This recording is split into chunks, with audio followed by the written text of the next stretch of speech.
The Bold and the Beautiful full episode breakdown, a wedding drenched in blood, a kiss from the past, and a sabotage no one saw coming. What was meant to be a picture-perfect celebration of love, the Forrester estate turned into a cinematic nightmare that no one could have predicted, or, perhaps, someone planned to perfectly.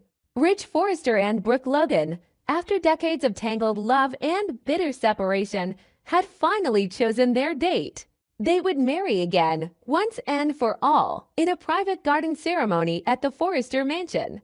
No press, no spectacle, just family, beauty, and a future sealed under vows spoken beneath a rose-draped arch. But The Bold and the Beautiful doesn't deal in fairy tales. It thrives in the shadows where love collides with revenge, loyalty is tested, and no secret stays buried. The stage was set. Ridge stood tall under the ornate archway, hand-tailored in a black tuxedo, a white rose pinned to his chest. Beside him, Eric gave a rare speech, reminding the guests of how many times love had risen from the ashes in their family. Brooke, radiant in a soft blush gown of her own design, elegant, understated, classic, stood just at the entrance, hand in hand with Hope. Katie and Donna flanked her, adjusting the train and bouquet. The garden glowed in warm hues. Guests filled the chairs in quiet anticipation. Everything, to the eye, was perfect. Taylor Hayes had promised she'd come only to bless the union. Her tone had been calm, her words gracious. She'd even brought a gift. Her presence wasn't warm, but it was respectful. She stood near the back of the crowd, alone, watching her once family solidify a future without her. Ridge had hugged her earlier, a soft thank you whispered near her ear. Brooke had offered a half smile. They all played their roles. Then came the cue. Thomas Forrester, ever the perfectionist and obsessed with aesthetics, had taken it upon himself to add a special touch. A timed water light system rigged into the garden floor, set to release a fine mist of pink-tinted water across the lawn as Brooke stepped through the archway. A gesture to bait the moment in romance and symbolism. The system had been tested. It was ready. But when Brooke stepped under the arch, the mist that sprayed was not pink. It was red. A burst of deep crimson shot out in jets from the grass, hitting Brooke's gown, her arms, her hair. The liquid splattered across the white chairs, guest shoes, the altar, the arch. A gasp rose from the crowd. A scream followed. Then chaos. Panic swept through the garden like wildfire. Some thought it was blood. Some believed it was an attack. Everyone froze. And before anyone could process what they'd just witnessed, the garden screen lit up. Unscheduled. Unauthorized. The image that followed silenced even the shrieks. It was a photograph, clear, untouched, and time-stamped. Naples. A candlelit rooftop. Brooke and Nick Marone, locked in a kiss. The screen didn't flash away. It stayed, held the image there in the middle of the wedding ceremony. And in that moment, Ridge's heart stopped. His hand dropped from the bouquet. His eyes locked on the screen. He didn't move. His face was carved from stone. Every breath left his lungs in a silent avalanche of disbelief. Nick Marone, the sailor, the ex, the man Ridge had spent years trying to outlast in Brooke's heart. A ghost from a chapter Ridge had believed long closed. But here he was again, in pixelated clarity, kissing Brooke days before she accepted Ridge's ring. Brooke stood frozen, her blush gown stained red, lips parted in confusion. She looked at the screen, looked back at Ridge, and mouthed the words, "It's not what you think." Ridge didn't answer. And then the arch collapsed. A sickening crack echoed through the chaos. One of the heavy decorative supports buckled.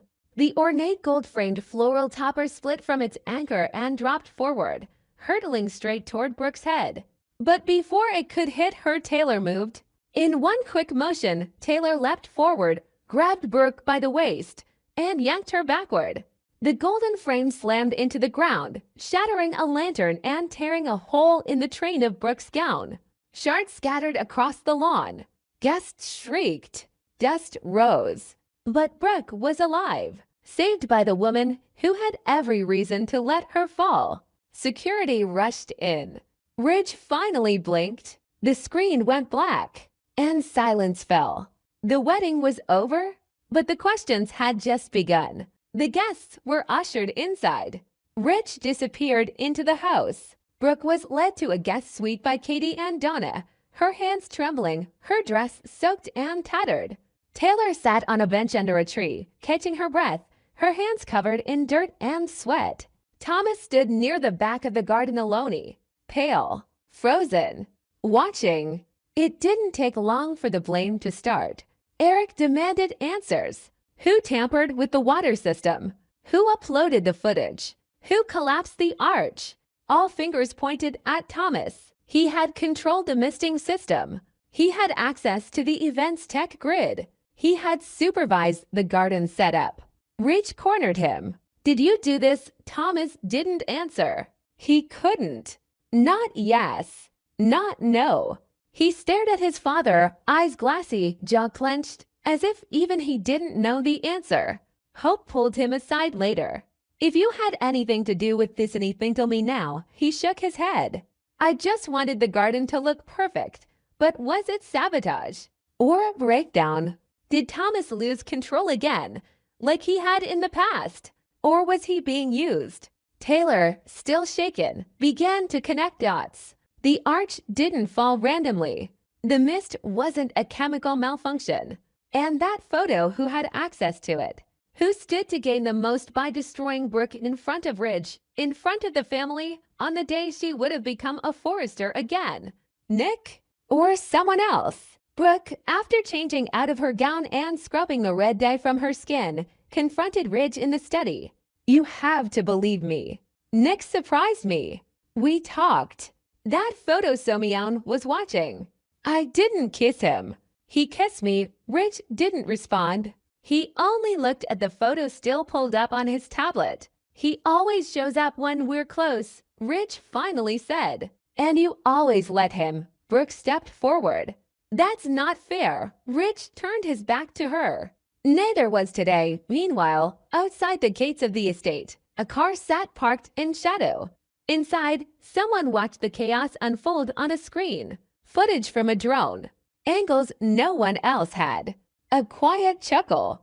Then the screen turned off. Whoever orchestrated this wasn't finished. Because this wasn't just about stopping a wedding. It was about dismantling a legend. Brooke and Ridge were the power couple. The symbol of passion, chaos, and destiny.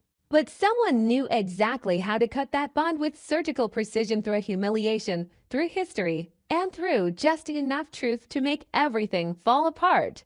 Now Ridge is silent. Brooke is stained. Thomas is unraveling. Taylor is watching. And someone in the dark still holds the rest of the strings. The wedding was a battlefield. The fallout will be war. The bold and the beautiful continuation. Fire, fear, and the return of a savior. The air inside the Forrester estate was thick with tension. The scent of red dye and scorched nerves still clinging to every corner. Brooke sat silently in the guest suite, her wedding gown ruined, her voice hoarse from explaining herself to deaf ears. Across from her, Taylor stood near the window, arms folded, still catching her breath from pulling Brooke away from the falling arch. Their silence wasn't comfortable, it was tight, brittle. Years of rivalry, of shared history, of heartbreak layered over each other like dry paint. Neither spoke. Neither could. Then the smoke began. At first, it was faint, a strange warmth near the ceiling, a flicker in the overhead light. Then came the smell, burnt wiring, chemicals, heat. Within seconds, the soft hum of discomfort transformed into the piercing shriek of the estate's smoke alarm. Taylor turned first.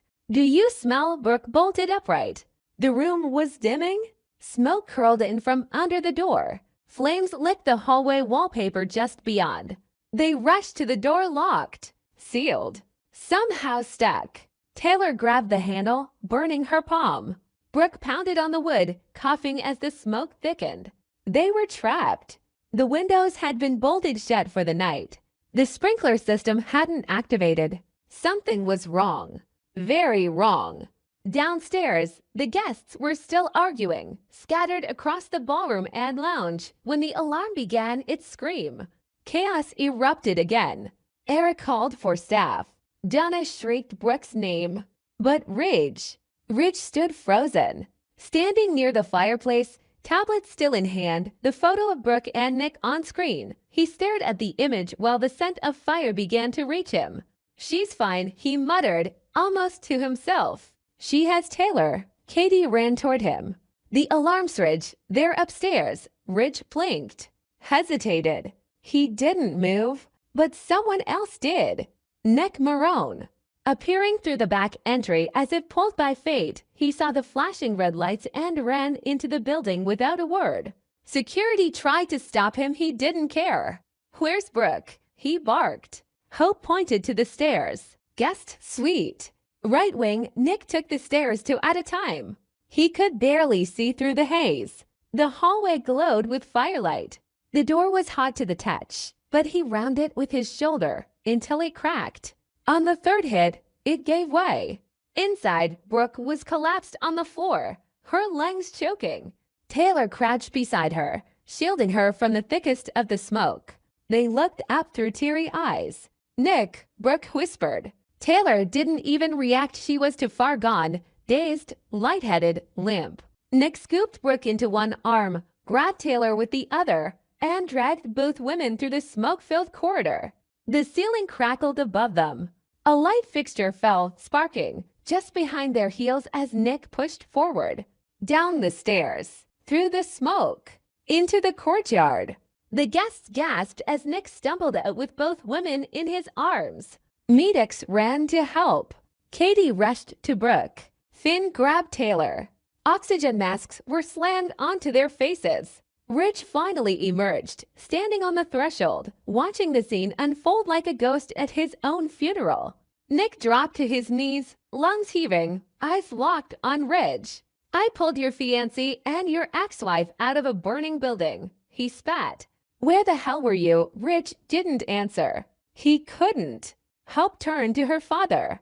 "You didn't go after them," and that silence was louder than the fire trucks. Brooke, now breathing again, looked at Nick through blurry eyes. "You came back." Nick nodded. "I never left." Taylor pulled her oxygen mask off.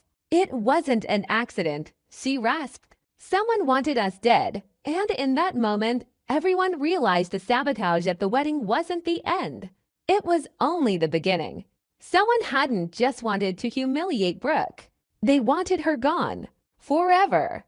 And they were willing to take Taylor with her. Now the questions were deadlier. Who locked the guest suite? Who lit the fire? Who had access to both the garden sabotage and the private wing of the house? And why did the sprinkler system fail? Thomas stood alone again, unnoticed, but not untouched by suspicion. Because whoever staged the red mist, the photo leak, and now this fire, they were close. Too close. And the bold and the beautiful just ignited its darkest chapter yet.